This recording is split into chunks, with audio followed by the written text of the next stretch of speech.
सीमा हैदर का जो मामला है, जो घुसपैठ का मामला है, ये एक बहुत बड़ा मैटर है, ये एक बहुत बड़ा इशू है। बहुत बड़ा इशू नहीं है, ये एक बहुत बड़ी चिंता का विषय है कि किस तरीके से कोई भी आदमी इस राष्ट्र के अंदर आएगा और आकर के कितनी आसानी से रहने लगेगा। कोई प्रॉब्लम नहीं है, उसके खिलाफ अगर कुछ साक्ष्य भी हैं तो भी कोई प्रॉब्लम नहीं है, वो मौज से रह सकता है। अब ये दर्शाता है राजनीतिक दलों की बात को और उनके प्रैक्टिकल कानून को। आप समझ सकते हैं कि वो सदन में क्या कर रहे हैं। क्या सदन में जाके सांसद लोग मौज कर रहे हैं?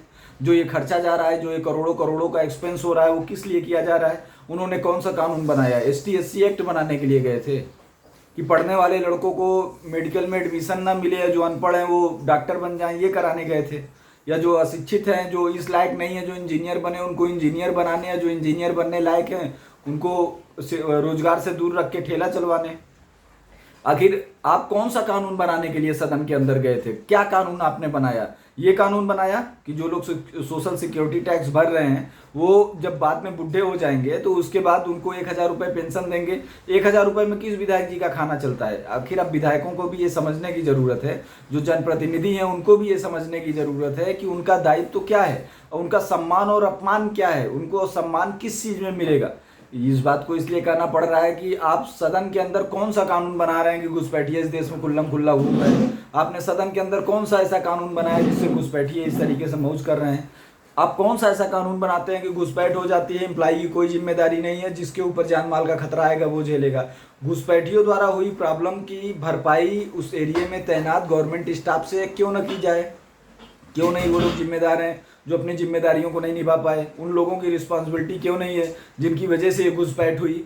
आखिर इसकी जिम्मेदारी सामान्य नागरिक की क्यों है? सामान्य नागरिक क्यों इस बात के लिए रिस्पॉन्सिबल है टैक्स देने के बाद? और ये नहीं समझ में आ रहा है, विधायक जी लोग हैं, सांसद जी लोग हैं, वो अपना जो सम्मान है वो क्यों इतना नीचे कर रहे हैं? उनका जो रिस्पेक्ट है, जो हम उनको चुन करके भेजते हैं एक सम्मानीय नागरिक के रूप में कि एक हमने शेर भेजा है सदन में, वो गरजेगा तो सदन गूंजेगा और वो कुछ न कुछ करेगा हमारे लिए, कुछ न कुछ परिवर्तन लाएगा। पर बिहार में देखिए, सांसद जी खुद ही लाठी खा करके इतना खा लिए हैं, उठ ही नहीं पा रहे हैं। वो बता रहे हैं मैं उठ ही नहीं पा रहा हूँ। अब सोचिए, जो संविधान बनाता है वो इतना लाठी खा रहा है, उठ ही नहीं पा रहा है, वो कैसा संविधान बनाए? मतलब वो अपनी ही रक्षा नहीं कर पा रहे हैं तो लोगों की रक्षा क्या करेंगे? भूतपूर्व मंत्री, वर्तमान में जो लोग पार्टी विपक्ष के नेता हैं, उनकी ऐसी हालत हो जा रही, चल नहीं पा रहे हैं, फिर नहीं पा रहे हैं, उठ नहीं पा रहे हैं, बैठ नहीं पा रहे हैं। मतलब उनके अपने जान माल की सिक्योरिटी वो नहीं कर पा रहे हैं तो वो जनता की सिक्योरिटी कैसे करेंगे? अब पब्लिक को भी ये सोचना पड़ेगा किसको चुने किसको ना चुने। कहीं ऐसा तो नहीं कि दलगत राजनीति लोगों का दमन कर रहा है, लोगों की हालत को खराब कर रहा है? क्योंकि जिस तरीके से घुसपैठिए इस राष्ट्र में आ रहे हैं, जिस तरीके से घुसपैठिए इस देश में घुस के बड़े इत्मीनान से रह रहे हैं, दुनिया के किसी देश में कोई घुसपैठिया जाने से डरता है? इंडिया के अंदर कोई भी आता है, घुसपैठ करता है, रहता है और मौज करता है, उसी के मौज है। सरकारी विभाग में जाएगा, बिना रिश्वत दिए वो रिश्वत देगा, क्योंकि उसका तो कुछ है नहीं, उसको हर हाल में रहना है। सरकारी विभाग भी उनकी बात सुनेगा अगर रिश्वतखोरी है तो। अगर रिश्वतखोरी चल रही है तो ऐसा आदमी उस जगह पे फलेगा फूलेगा, सीधी सी बात है, क्योंकि उनको हर काम पैसा दे करके करना है। अगर पैसा चल रहा है तो उसमें फलेंगे फूलेंगे। अब इस देश में चल रहा है कि नहीं चल रहा है, ये आप मीडिया रिपोर्ट देख सकते हैं, मीडिया रिपोर्ट देख सकते हैं, चैनलों की रिपोर्ट देख सकते हैं, सर्वे रिपोर्ट देख सकते हैं, कुछ भी देखेंगे तो आपको प्रमाण के तौर पे वो मिल जाएगा। तो अब ये समझने की ज़रूरत है कि कितने दिन तक इस राष्ट्र को आप बर्बाद करेंगे कि ये मिट जाए? कितने दिन तक? आखिर कब तक? और जो लोग इसको बर्बाद करने पे आमादा हैं, क्या उनको लगता है कि जिस दिन इस घुसपैठिए हावी हुए उस दिन वो खुद स्वयं रह पाएंगे? क्योंकि जो लोग इस कंट्री से उस कंट्री भटक रहे हैं वो भटकी इसी कारण से रहे हैं क्योंकि उनके अंदर कुछ ना कुछ प्रॉब्लम है। अगर नहीं होता तो जिस कंट्री में थे उसमें फलते फूलते, उसमें अच्छे से रहते, सामान्य नागरिक की तरह रहते, पर ऐसा नहीं है।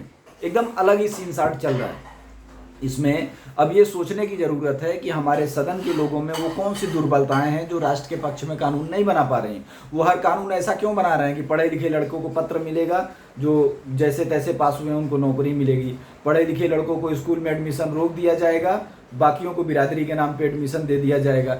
इस देश को अशिक्षा की तरफ ढकेल रहे हैं, इस देश को खतरे की तरफ ढकेल रहे हैं, इस देश को इस ऐसे कानून में डाल रहे हैं। एक मेघालय चाचा आए थे, उनका कानून ऐसा है कि वो साफ साफ एक्सेप्ट करते हैं कि मैंने बर्बाद करने के लिए बनाया है। ये देश मेघालय चाचा के कानून से चल रहा है। पुलिस अधिनियम का पता नहीं है, कोर्ट चार्टर का पता नहीं है, पुलिस अधिनियम का रहा, पुलिस चार्टर का पता नहीं है, कोर्ट चार्टर का पता नहीं है। अब सारे लोग सीधा सीधा आरोप लगा रहे हैं ना। अभी उत्तर प्रदेश में एक घटना हुई, एक सवर्ण आर्मी करके संस्था है, उसके जो संस्थापक हैं या जो उसके मेन है, उनको पुलिस वाले उठा ले गए। वो बोलते हैं मुझे उठा के ले गए, बोले कि मुकदमा करूंगा, उतनी समय छोड़ दिए। फिर उसके बाद मुझे फ़ोन आया, मैं सीओ ऑफिस गया तो पता चला कि मेरे नाम पे ST/SC का मुकदमा है, मुझे पता भी नहीं क्यों हुआ। और जिस टाइम की घटना दिखा रहे हैं उस टाइम पर दूसरी जगह है। तो वो लोग जो इस घटना के लिए रिपोर्ट किए हैं, उनके खिलाफ देशद्रोह का मुकदमा क्यों ना दाखिल हो? जिन्होंने इस संविधान को चुनौती दी है, उनके खिलाफ संगीन अपराध क्यों ना माना जाए? वो लोग जो देश के संविधान को घुमा रहे हैं, देश की जनता को अपराधीकरण की तरफ लेके जा रहे हैं, देश की जनता का बेरोजगारीकरण कर रहे हैं, देश की जनता को पिछड़ेपन की तरफ लेकर के जा रहे हैं, वो इस राष्ट्र के खिलाफ अपराध करने वाले लोग क्यों नहीं हैं? इस बात को अब सदन डिसाइड करे, जनप्रतिनिधि सदन के अंदर इस बात पे चर्चा करें और बताएं कि वो लोग जो इस राष्ट्र के लोगों के ऊपर फर्जी मुकदमा कर रहे हैं, मतलब उस राष्ट्र को नष्ट कर रहे हैं, राष्ट्र के पब्लिक को नष्ट कर रहे हैं, उसके समाज को नष्ट कर रहे हैं, उसके फैमिली को नष्ट कर रहे हैं, तो उनको राष्ट्र को नष्ट करने वाला क्यों ना माना जाए? इस बात को कंफर्म करे सदन, इस बात को बताए। या तो फिर ये माना जाए कि सदन स्वयं ये काम करा रहा है। ऐसा तो नहीं माना जा सकता, क्योंकि वो जनप्रतिनिधि जनता के हैं, जनता के खिलाफ ही ये काम हो रहा है और इसके साक्ष्य हैं, तो फिर काम इस पर एक्शन क्यों नहीं हो रहा है? आखिर एक मारपीट करने वाला, पैसा छीनने वाला गवर्नमेंट आदमी लाइन अटैच कैसे हो सकता है? क्या पैसे छीनने की सजा लाइन अटैच है? अपराध की सजा लाइन अटैच है क्या? कि लाइन अटैच करके आपको तनख्वाह मिलती रहेगी, आप थाने पर नहीं रहोगे, दूसरी बार चले जाओगे? या कोई सरकारी एम्प्लॉई रिश्वत ले रहा है, करप्शन कर रहा है, मतलब उद्देश्य को पीछे की तरफ लेके जा रहा है। बिहार के अंदर पुल ही धंस गया, पुल का जो मसाला है वो धूल की तरह उड़ रहा है, तो वो जो कलेक्टर थे उनके खिलाफ क्या एक्शन हुआ?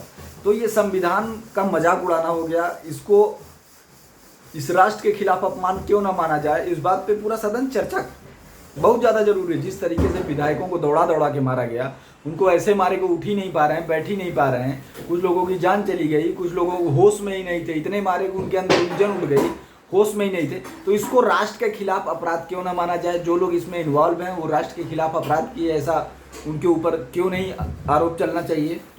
इस बात को अब सदन चर्चा करके डिसाइड करे। अब ये जरूरी हो गया है कि दिल्ली का सदन इस पे चर्चा करे।